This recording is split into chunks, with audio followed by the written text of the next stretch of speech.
Get on to the actual Great British Debate, which isn't on Petgate. I'm asking the question, should police take part in local pride parades?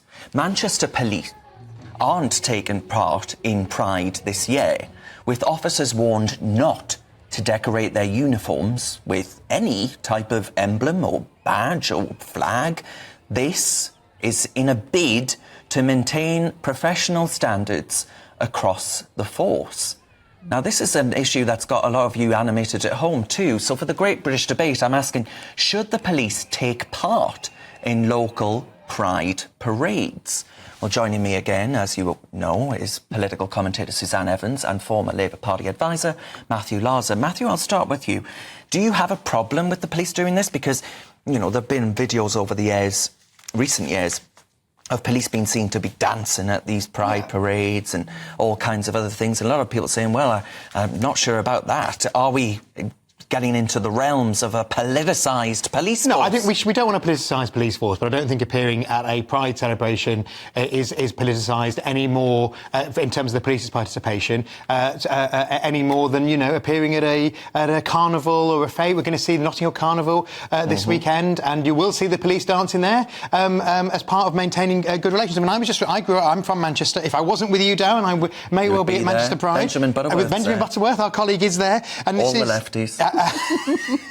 And the Tories will be marching. You know, the Greater Manchester Police, when I was growing up, the Chief Constable, the then notorious Chief Constable James Anderton, said that, talking about HIV and AIDS, that homosexuals were swirling in a human cesspit of their own making. So the police force has had a lot of ground to make up in terms of rebuilding trust and rebuilding relations. I don't think people should be wearing police officers shouldn't be wearing explicitly political slogans if there's a particular, you know, demand, you know, on an issue, sort of a particular political ask, as it were. No, a general participation in pride parades, and if, you know, somebody has a rainbow lanyard, I don't think it's the end of the world. Greater Manchester Force is getting a lot better, but it's had a lot more to worry about over the last few years than its participation in Pride on one day of the year. All right. I mean, Suzanne, that the argument from viewers, though, is that actually we saw in London the police force took the knee to Black Lives Matter protesters, wearing those rainbow lanyards.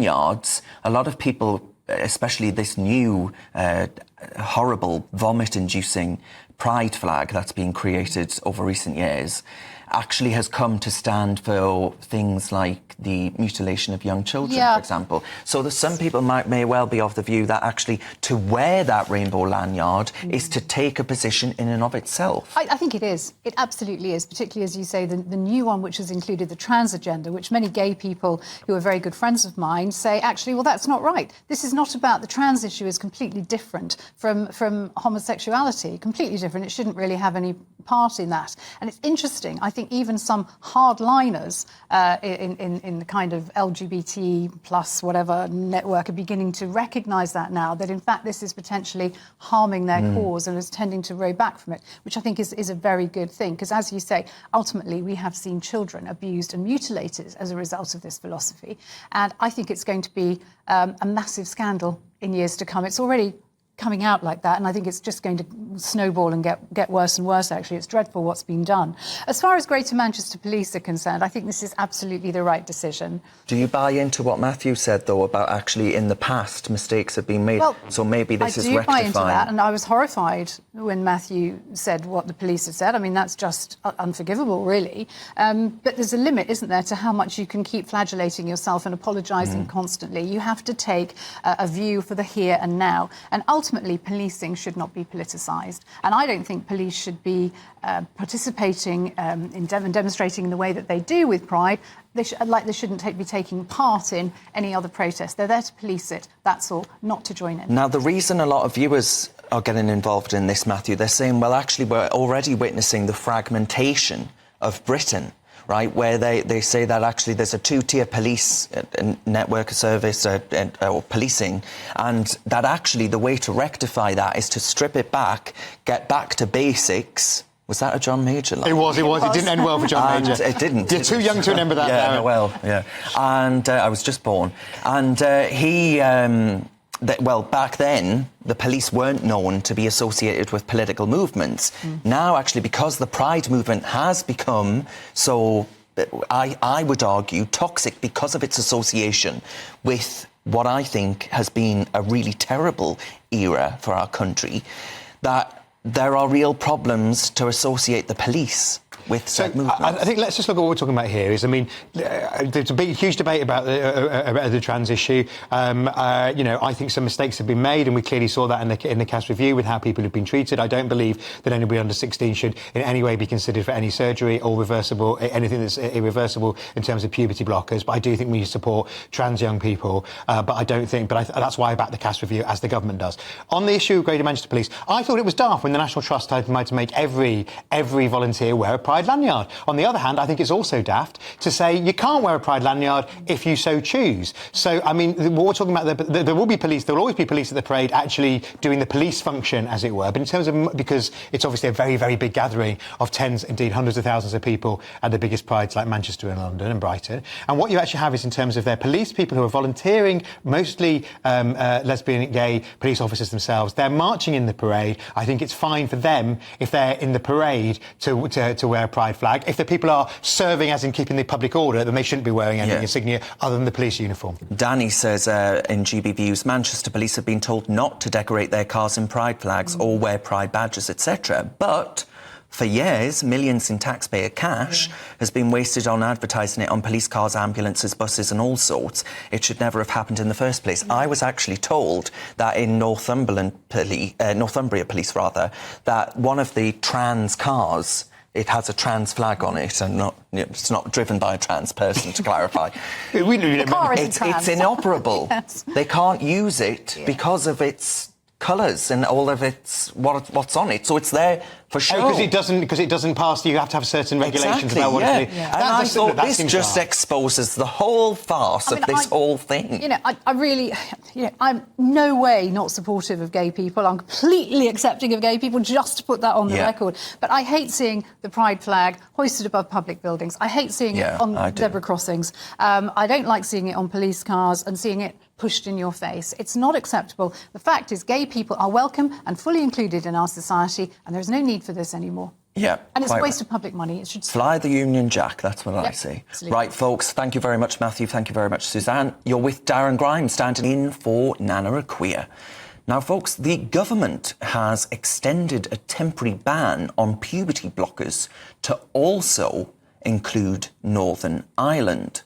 The drugs work by suppressing the release of hormones and can be prescribed to children questioning their gender from a very young age. Is this the right call? Well, joining me to discuss is the NHS GP, David Lloyd. David, thank you very much for your company. I wonder, this debate has really come to the fore over recent years, and certainly since the CAS review has been expedited. Where do you stand on the CAS review, independent as it was, and the findings that were unearthed within it? So just to correct you, this latest statement that's been issued is about private prescriptions. So people who get private prescriptions online for puberty blockers won't be able to get them from their local chemist anymore. And as a GP, I won't be able to prescribe on the NHS puberty blockers that have been initiated by private doctors or Was that a big problem, private prescriptions in this area? Yes, I think it is. I mean, the problems with the health service means that an awful lot of people are seeking their care privately. And so people can get Ozempic online, people can get puberty blockers online. So it's a big river of people looking for solutions to their problems that are going online, Yeah, and I mean, just how worried are you about the long-term effects of if a young person were to access these medical interventions? How concerned are you as a GP that actually people come into your practices in a few years' time may well be suffering the consequences? I think this is a huge issue. The CAS report says that there may be a role for puberty blockers, but any doctors in the UK that want to do it need to do it within the context of a research trial. So hopefully, as a result of the CAS review, we'll have some hard data, because the research out there is not good and doesn't give us long-term consequences of people going on these powerful drugs. and then the sort of assumption is that when the time comes, you'll move from gender blocking drugs up to drugs that actually help change your sex. So it's a very complicated issue, and I think my view is like everybody else's. If you are a young person, do you have the capacity to make these incredibly important decisions about your life?